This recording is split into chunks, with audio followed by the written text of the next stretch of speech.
پڑھ کے تو دیکھو خدا کی کتاب، اے نسل سعودی یہودی عذاب، کمر اس قوم کے بارے میں کیا لکھے جو کعبے کی کمائی سے پیتے ہو شراب۔ بسم اللہ الرحمن الرحیم۔ ناظرین کرام السلام علیکم۔ کرام مشرف نے کبھی کعبے کا دروازہ اپنے ہاتھوں سے کھولا تو کبھی نواز شریف نے، اور کبھی مولانا فضل الرحمان نے، اور کبھی عمران خان ننگے پاؤں مدینے کی سڑکوں پر چلے۔ مگر صلاح الدین ایوبی رحمۃ اللہ علیہ حکومتی معاملات اور صلیبیوں کے مقابلے میں اتنے مشہور ہے کہ کبھی کعبہ شریف کو نہ دیکھ سکے۔ ایوبی رحمۃ اللہ علیہ نے حاجیوں پر حملہ کرنے والے صلیبیوں کو ختم کرنے کا تو وقت نکال لیا، لیکن اپنی خواہش کے باوجود کبھی جنگ اور کبھی فتنوں کی وجہ سے حاجی نہ بن سکے۔ یہ کوئی انوکھی بات نہیں تھی، کیونکہ مسلم حکمرانوں کو معلوم تھا کہ مسلمانوں کے اجتماعی معاملات کا دفاع اپنی انفرادی عبادات سے پہلے آتا ہے۔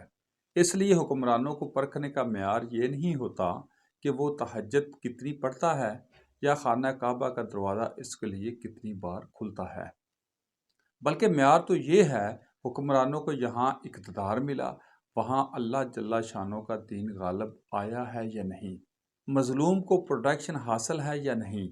اب اگر کوئی حاکم لوگوں کے معاملات کو بگاڑ دے، دین نافذ نہ کرے، سعودی قرضے لے، ٹیکس سے غریب کو بھوکا مار دے، کفار کے حملوں سے مسلمانوں کو تحفظ نہ دے، معصوم مسلمانوں پر ظلم و بربریت دیکھتے ہوئے آنکھیں پھیر لے، اور حاجیوں کو زمزم پلاتا رہے، رات بھر تہجد وہ بھی مسجد نبوی شریف صلی اللہ علیہ وآلہ وسلم میں پڑھتا رہے، تو پھر بھی اس نے خیر نہیں کیا، اس نے اجر نہیں کمایا، اور وہ اچھا حکمران نہیں۔ بظاہر نیک شخص وہ نااہل حکمران ہی کہلائے گا۔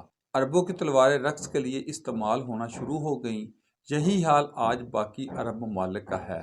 باقی مسلمانوں کا کردار بھی ہم سب کے سامنے ہے۔ رب کریم قرآن مجید فرقان حمید میں ارشاد فرماتا ہے، کیا تم لوگوں نے حاجیوں کو پانی پلانے اور مسجد حرم کی مجاوری کرنے کو اس شخص کے کام کے برابر ٹھہرا لیا جو ایمان لایا اللہ پر اور روز آخر پر، اور جس نے جہاد کیا، جان فشانی کی اللہ کی راہ میں؟ اللہ کے نزدیک تو یہ دونوں برابر نہیں ہیں، اور اللہ ظالموں کی رہنمائی نہیں کرتا۔ تو پھر میں یہ درد مندانہ یہی کہوں گا، سب سجدے میں گر پڑے جب وقت قیام آیا۔ اپنا بہت خیال رکھیے گا۔ نوید بٹا ویسی کو اجازت دیجیے۔ اللہ حافظ۔